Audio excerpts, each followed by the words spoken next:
dear students, welcome to the class of NET exam paper 2, and here today we are going to do the next topic of same heading. हम क्या लेकर चल रहे थे? Modes of entering into international market.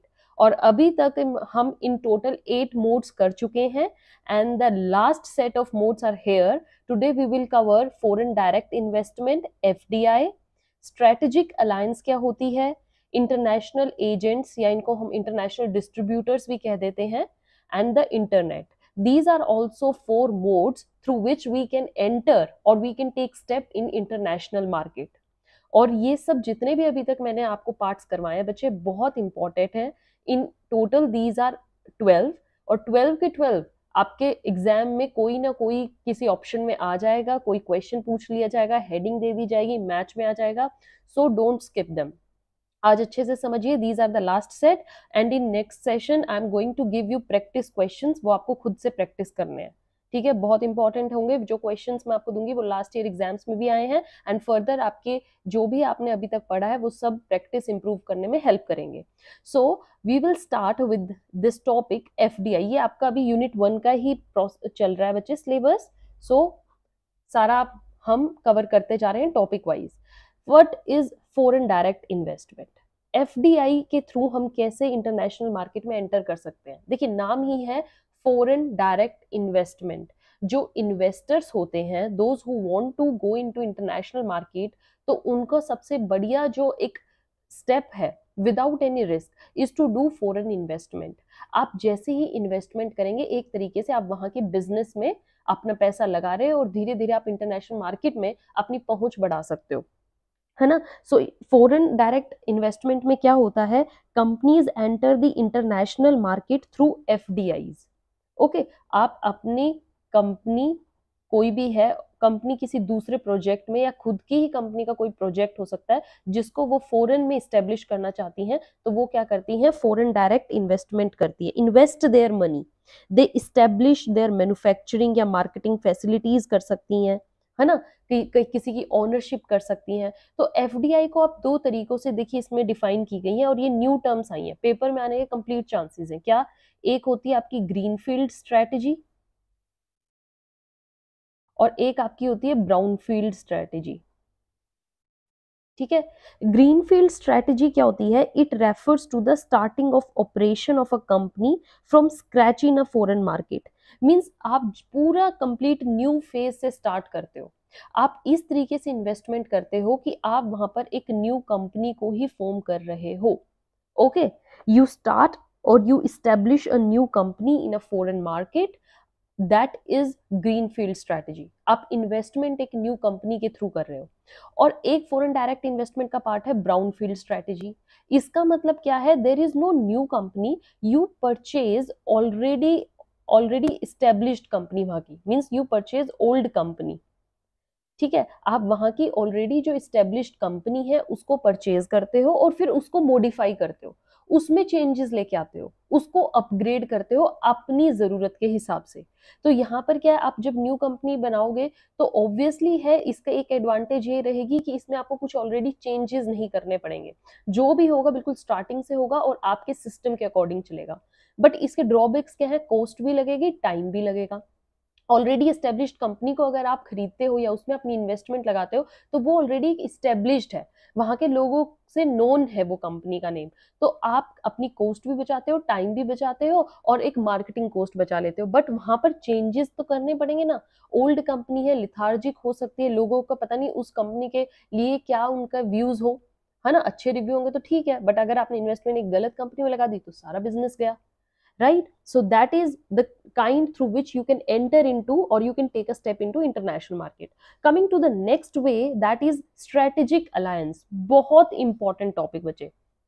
और आज के time में one of the ways through which you can enter, और बहुत ही famous case, strategic alliance. Means आप किसी स्ट्रेटेजी के साथ दूसरी कंपनी के साथ अलायंस ऐसा करते हो कि वो आपकी भी विशेष पूरी होती है, मतलब जो भी आप स्ट्रेटेजी लेके चले हो, एंड प्लस जो भी दूसरी कंपनी है उसकी भी स्ट्रेटेजीज पूरी होती हैं। तो इससे क्या हुआ, अलायंस भी हो गया और आपके जो बिजनेस का टारगेट है वो भी अचीव हो गया। अब हम देखते हैं कि हमारे बिजनेस वर्ल्ड में कितनी तरीके की स्ट्रेटेजिक अलायंसेज हैं। Let's study. सो आपके जो नेट एग्जाम में आ रही हैं, that is one is merger, then is your acquisition, and the last is joint venture. ठीक है, ये 3 टाइप्स ऑफ है जिसके साथ आप अलायंस करते हो। अब मर्जर, एक्विजिशन और जॉइंट वेंचर क्या है? देखिए, मर्जर का मीनिंग होता है, ऐसी नेम से सजेस्ट, देखिए मर्ज हो जाना, ठीक है, मिल जाना, किसी में घुल जाना। तो यहाँ पर क्या है, देर इज कंबाइनिंग ऑफ 2 और मोर कंपनीज। यहाँ पर कंबाइन होती हैं 2 और मोर कंपनीज।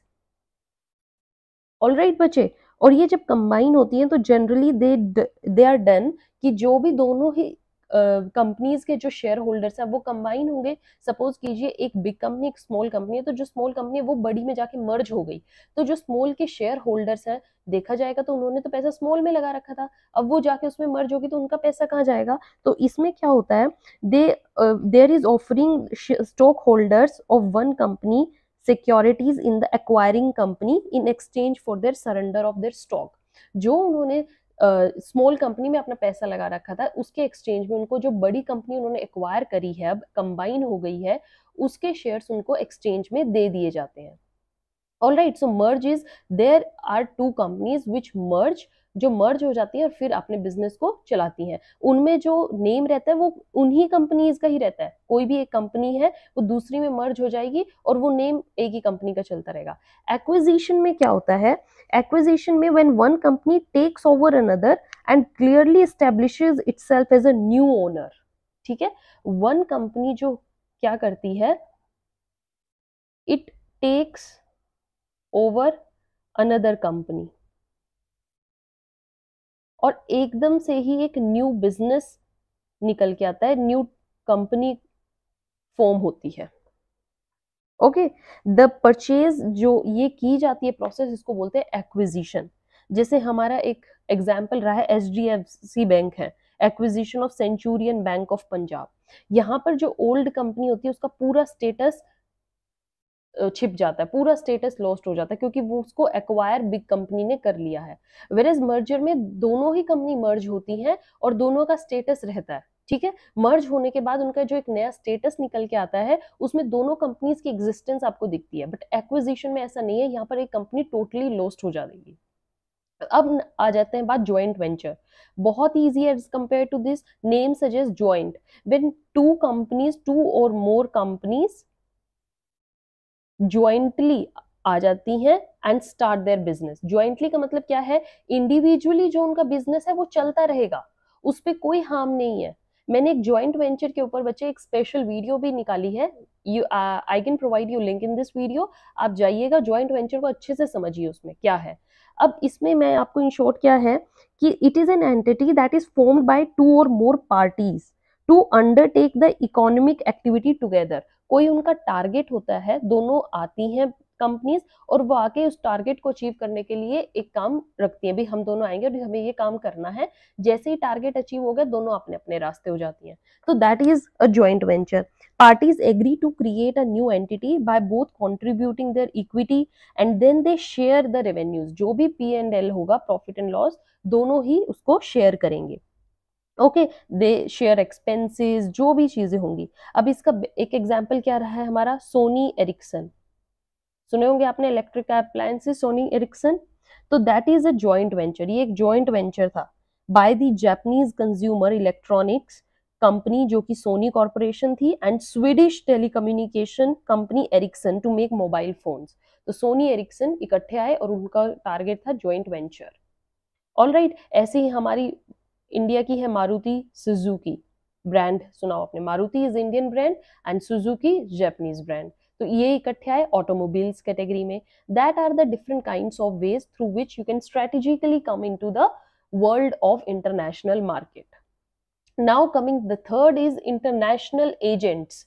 इंटरनेशनल एजेंट्स या फिर इंटरनेशनल डिस्ट्रीब्यूटर्स। इनके थ्रू भी आपको नॉलेज मिल जाएगी इंटरनेशनल मार्केट की। कैसे, क्या होता है, एजेंट्स आर इंडिविजुअल हो जाते हैं या कोई ऑर्गेनाइजेशन जिसको आप हायर कर लेते हो, भाई आपको हमारे लिए ये काम करना पड़ेगा दूसरी कंट्री में जाके, ठीक है। कोई कंपनी को भी आप ये काम दे सकते हैं, प्राइवेट कंपनीज बहुत काम करती हैं एजेंट के तौर पर, या कोई individual that are contracted to your business, आप उनके साथ कॉन्ट्रैक्ट करते हो and market on your behalf in a particular country, वो आपके बिहाफ पे अपनी आपकी कंपनी के लिए अपनी कंपनी में जाके उसकी मार्केटिंग करते हैं, ठीक है। सपोज कीजिए आपका बिजनेस जो है वो एक कंट्री में है, ठीक है, ये कंट्री आप लगा लीजिए ऑस्ट्रेलिया, और ऑस्ट्रेलिया कंपनी ने एक एजेंट को हायर कर लिया, किस कौन सी कंट्री के एजेंट को हायर कर लिया, सपोज कीजिए बांग्लादेश।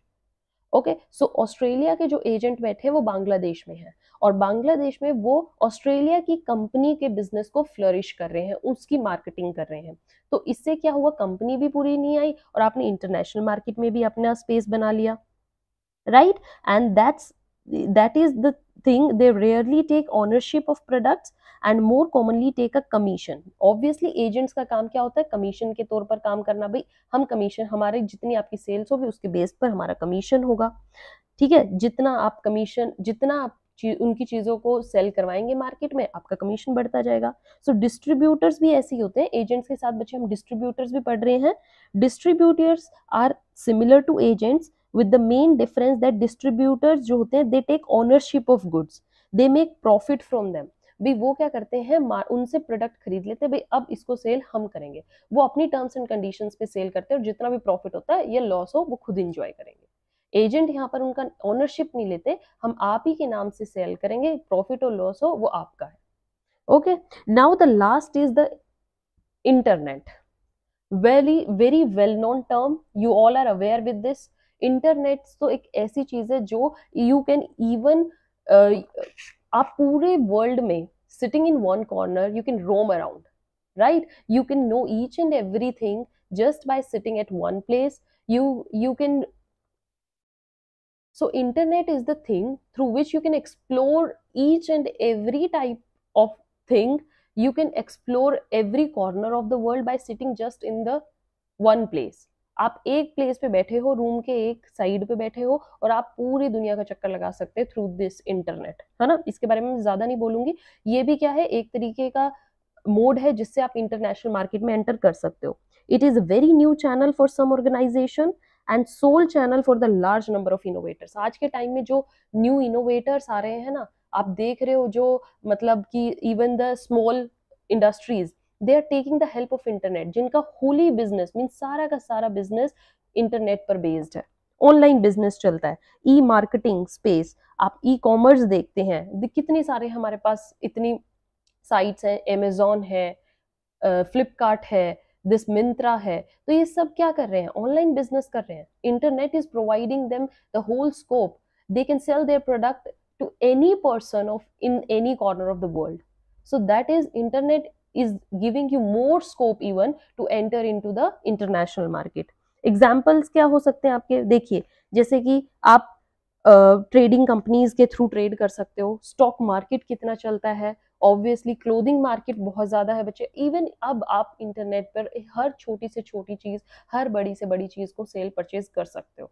कमोडिटीज ले लीजिए, ईटेबल्स ले लीजिए, देन आपके टॉयलेटरीज ले लीजिए, क्लोथिंग में ले लीजिए, एजुकेशनल चीजें ले लीजिए, कोचिंग बच्चे आजकल ऑनलाइन ले रहे हैं, क्लासेस ऑनलाइन चल रही है, even I am giving you this lecture is online, so that's the internet, right?